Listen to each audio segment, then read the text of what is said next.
The old grandfather clock chimed solemnly as the hands struck midnight, casting eerie, elongated shadows across Emma's small apartment. The room lay still, save for the soft hum of her refrigerator and the occasional distant wail of a siren echoing through the city's streets. Emma sat on her bed, her face bathed in the pale glow of her smartphone screen as she clutched Michael's old t-shirt, a cherished relic that still carried his scent. It had been a month since Michael's tragic death, and the pain was as raw as ever. She couldn't bring herself to wash his scent away, for it was a fragile connection to the love they had shared. The accident had shattered her world. Michael, her kind-hearted and adventurous partner in life, had been ripped away from her in an instant. The memory of that fateful day replayed in her mind like a relentless nightmare, tormenting her with images of twisted metal and sirens. Emma had barely managed to keep herself together since his passing. Each night, she would lie in their bed, tears streaming down her face, as she listened to the city's restless whispers through the open window. But tonight, something was different. Tonight, the echoes of the past would return to haunt her in a way she could never have imagined. As the clock struck midnight, her phone came to life, its screen illuminating the room. She watched in shock as the caller ID displayed a chilling, impossible name, Michael. Her breath caught in her throat, and her heart pounded in her chest. With trembling hands, she hesitated for a moment before answering. A weak hello escaped her quivering lips. A strange, unsettling static filled her ear, and she strained to hear anything beyond it. Then, faintly, as if from a great distance, she heard a voice that sent shivers down her spine. Emma, it whispered, barely audible. I miss you. Tears welled up in her eyes as she choked back a sob. Michael, is that you? The voice on the other end grew clearer, but it was far from the reassuring sound of her beloved. It was a chilling, distorted version of his voice, like a broken record stuck in a loop. Emma, why did you let me die? Why didn't you save me? Panic coursed through her veins as the whispering voice filled her ears with guilt and sorrow. Michael, it wasn't my fault. I tried to save you. I love you. But the voice offered no comfort, no solace. Instead, it continued its relentless accusation, as if tormenting her for a crime she hadn't committed. The call ended abruptly, leaving her trembling and disoriented. Emma couldn't comprehend what had just transpired. She stared at her phone, her mind spinning, her body drenched in cold sweat.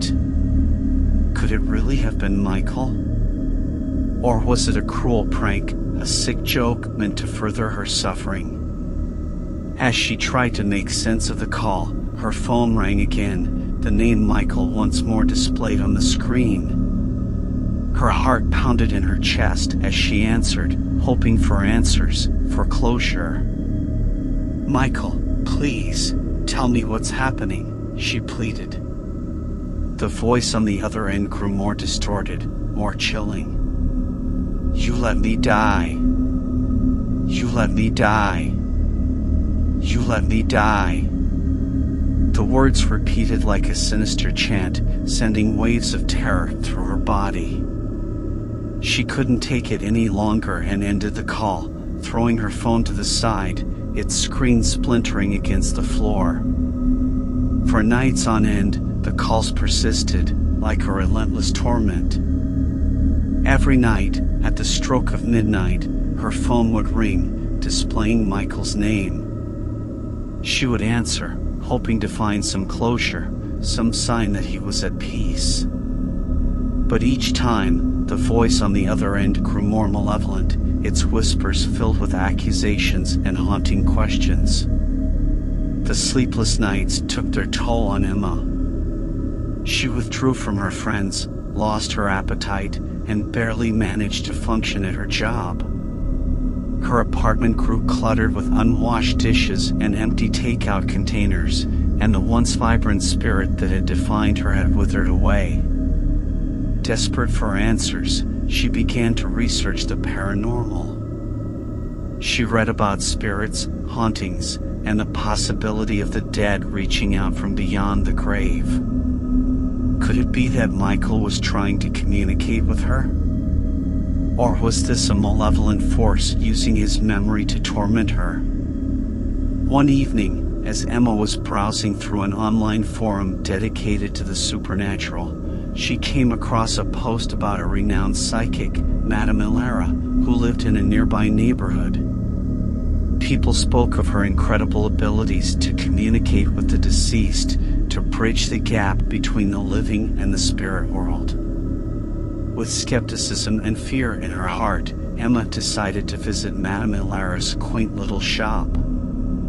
She walked through the dimly lit entrance, the scent of incense filling the air.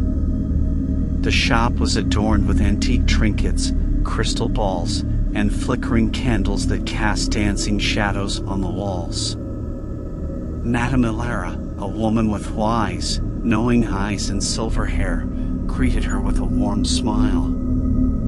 "My dear, what brings you to my humble shop?" Tears welled up in Emma's eyes as she began to recount the chilling calls she had received. She told Madame Ilara about the voice, the accusations, and the relentless torment that had pushed her to the brink of madness. Madame Ilara listened intently, her eyes filled with compassion. She nodded sympathetically, understanding the depth of Emma's pain. "I believe I can help you, my dear. But you must be prepared for what lies ahead. Sometimes, the answers we seek are not what we expect." Emma nodded, her heart heavy with grief and fear, as she placed her trust in the hands of the psychic. Madame Ilara lit a series of candles and invited Emma to sit with her at a small, round table. The flickering flames cast eerie, dancing shadows on the walls, and the room seemed to grow darker, as though it were preparing for a connection to the other side. As the seance began, Emma felt her pulse quicken.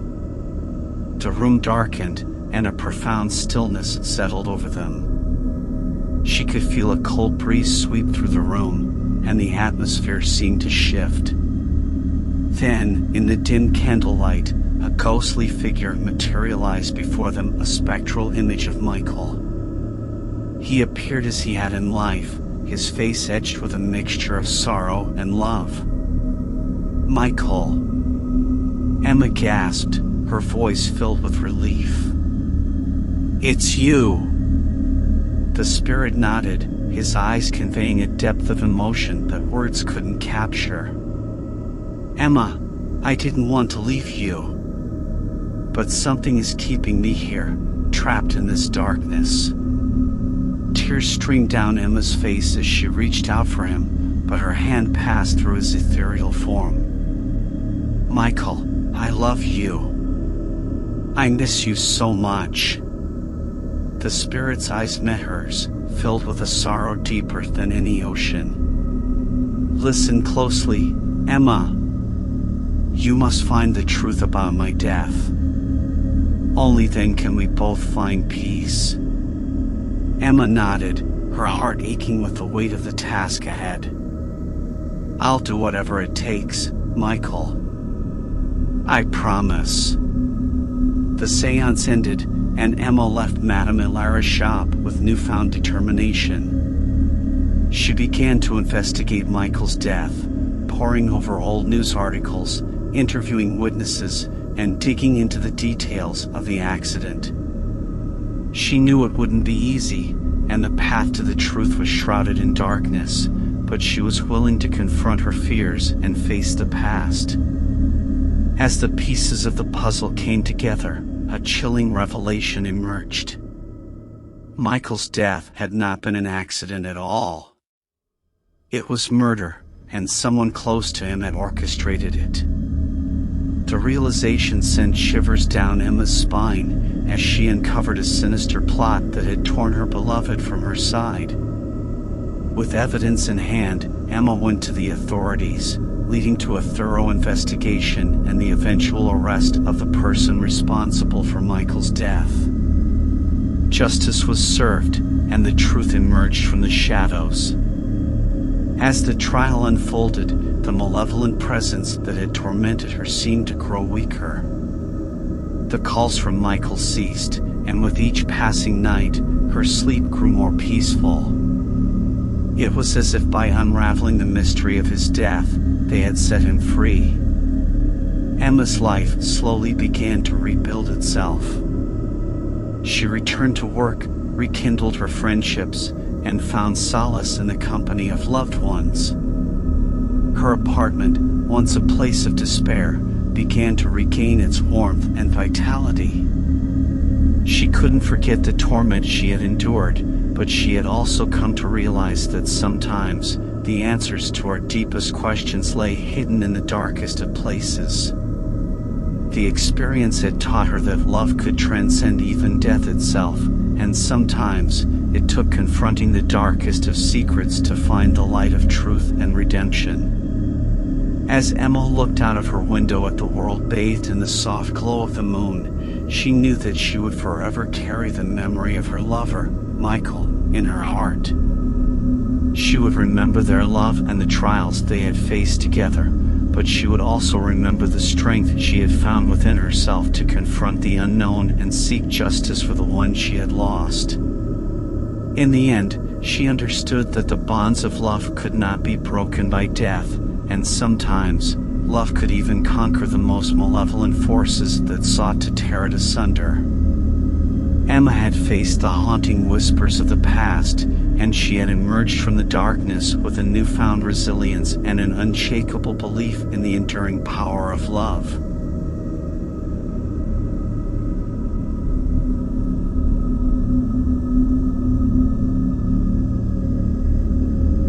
As the soft hum of the engine filled my car, I navigated the winding country roads, shrouded in the inky darkness of the night. The rhythmic patter of rain on the windshield seemed to mirror the beat of my racing heart, and the solitude of the road amplified my racing thoughts. My headlights pierced through the rainy veil, casting eerie shadows along the way. I had always been cautious on the road, a stickler for rules, and a firm believer in the responsibility that came with a driver's license. But on that fateful night 6 years ago, the universe had a cruel twist in store for me. It was a moonless night, and I was making my way home from a late-night shift at the factory. Fatigue gnawed at my bones, and the road seemed endless. I was nearly home when it happened, when my life took a harrowing turn. A man, disheveled and drenched from the rain, appeared out of nowhere in front of my car. His wild eyes met mine. A scream escaped my lips, and I slammed on the brakes. The car skidded on the wet road, but I couldn't prevent the inevitable. The impact was deafening, and my world turned into chaos. The man's lifeless body lay sprawled on the asphalt. Panic surged through my veins, and I called 911 in a daze, unable to comprehend the gravity of what had just transpired. The police arrived, paramedics did their best, but it was too late. The man, whose name I later learned was Daniel, had succumbed to his injuries. He was a stranger to me, a man whose existence I had been entirely unaware of until that night. I was questioned, examined, and cleared of any wrongdoing. They deemed it an unfortunate accident, a collision on a rain-slicked road. But the verdict didn't change the fact that a man's life had been snuffed out, and I was the one behind the wheel. The guilt I felt was a constant, gnawing presence, a relentless companion that never left my side. It became an unspoken weight that weighed on my shoulders, even as I went about my life, trying to move forward from that ill-fated night. 6 years passed, and the memory of that night began to fade. I had sought solace in the passage of time, in therapy, in the support of loved ones. My life had moved on, or so I had thought.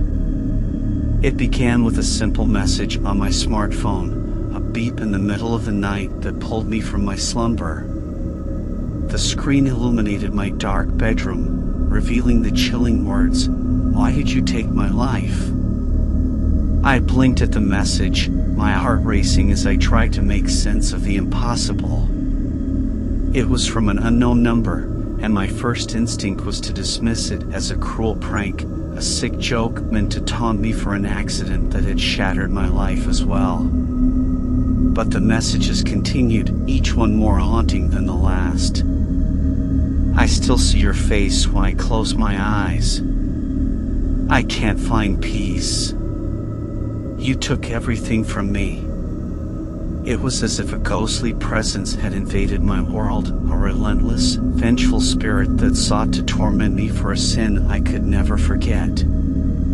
The sleepless nights became my reality as the chilling messages came every night at midnight, a sinister countdown to my descent into madness. The sender's relentless, haunting whispers gnawed at my sanity, and I couldn't escape the feeling that this was Daniel's ghost seeking retribution from beyond the grave. I became consumed by paranoia, my life spiraling out of control. I began to see glimpses of a shadowy figure lurking in the corners of my vision, and the walls of my apartment seemed to close in on me, as if they were haunted by an unseen presence. I decided to confide in my therapist, Dr. Foster, who had been helping me navigate the guilt and trauma of that dreadful night. As I recounted the messages and the torment they had brought into my life, he listened attentively, his expression thoughtful. "You're not alone in experiencing phenomena like this," Dr. Foster explained. "Survivor's guilt can manifest in many ways, including vivid hallucinations and intense feelings of remorse. Your subconscious may be manifesting your guilt in these messages, creating a kind of self-imposed penance." I wanted to believe him, to accept that my mind had conjured up this torment as a form of self-punishment. But the messages had a chilling specificity to them, a knowledge of events and emotions that went beyond the realm of my own thoughts. Desperate for answers, I reached out to a renowned psychic named Serafina, who was known for her ability to communicate with the spirit world. I had always been skeptical of such things, but at this point, I was willing to try anything to find relief from the haunting presence in my life. Serafina greeted me with a warm smile in her dimly lit, incense-filled parlor. Her eyes held a deep wisdom, and her voice carried a soothing quality as she listened to my story. "I believe you, and I believe in the power of the spiritual world," she said. "Sometimes spirits linger when they have unresolved issues, and it's possible that this spirit is trying to communicate with you to find closure." With that, she led me through a seance, her soft incantations filling the room with an otherworldly atmosphere. As we sat in the dim light, I could feel the presence of an unseen force, as if the room itself were holding its breath. Then, a spectral figure materialized before us, an apparition of Daniel, his disheveled form mirroring the night of the accident. "Daniel," Serafina spoke gently, her voice carrying an ethereal quality. "Why are you tormenting this man?" The spirit's eyes met mine, filled with a deep sadness that tugged at my heart. "I can't rest. He took my life and left me in darkness." I couldn't find the words to express my remorse, my guilt. I had carried the burden of that night for 6 long years, and seeing the spirit before me brought a flood of memories and pain. Serafina continued, her voice a soothing presence in the room. You must find forgiveness in your heart. Daniel's spirit is trapped by his own anger and pain. He needs your help to find peace. I nodded, my throat tight with emotion. I'm so sorry, Daniel. I wish I could undo that night. I wish I could bring you back.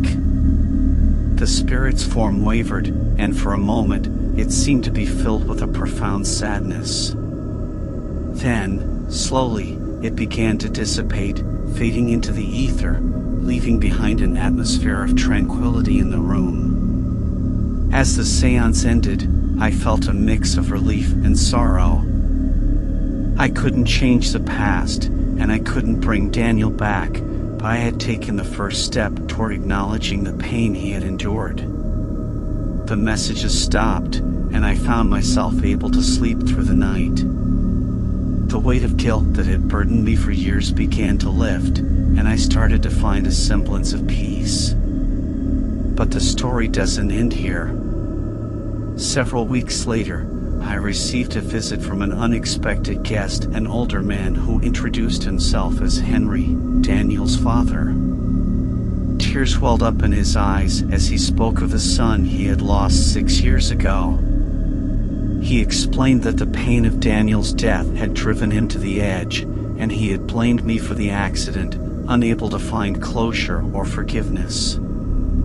Henry confessed that he had discovered my address through the police records and had been sending the messages in an attempt to make me understand the depth of the pain he had endured. He had hoped that I would feel some semblance of the anguish he had carried all those years. I listened to his words with a heavy heart, empathizing with the magnitude of his loss. I explained that I had made contact with Daniel's spirit and that we had both found a measure of peace in acknowledging the pain we had suffered. Henry was taken aback but seemed grateful for the opportunity to finally connect with me and share his grief. We talked for hours, sharing stories of Daniel, his hopes, his dreams, and the life that had been cut short. In the end, our meeting brought about a sense of closure for both of us. The pain we had carried for so long began to subside, replaced by a shared understanding of the fragility of life and the power of forgiveness. Time continued to pass, and I found a measure of peace in my life. The weight of guilt and the torment of those ghostly messages were gone, replaced by a sense of understanding and acceptance. I knew that the events of that night would never truly leave me, and the memory of Daniel's tragic death would always be a part of my life. But in finding forgiveness and understanding, I had taken the first steps toward healing, and I had come to understand that sometimes the most profound redemption can be found in the most unexpected places. As I drove down the winding country roads once more, the rain still falling on the windshield, I couldn't help but feel a sense of closure, a burden lifted. The ghosts of the past would always be a part of my life, but they no longer haunted my every step, and I had found a way to move forward with the understanding that redemption was possible, even in the face of the darkest of circumstances.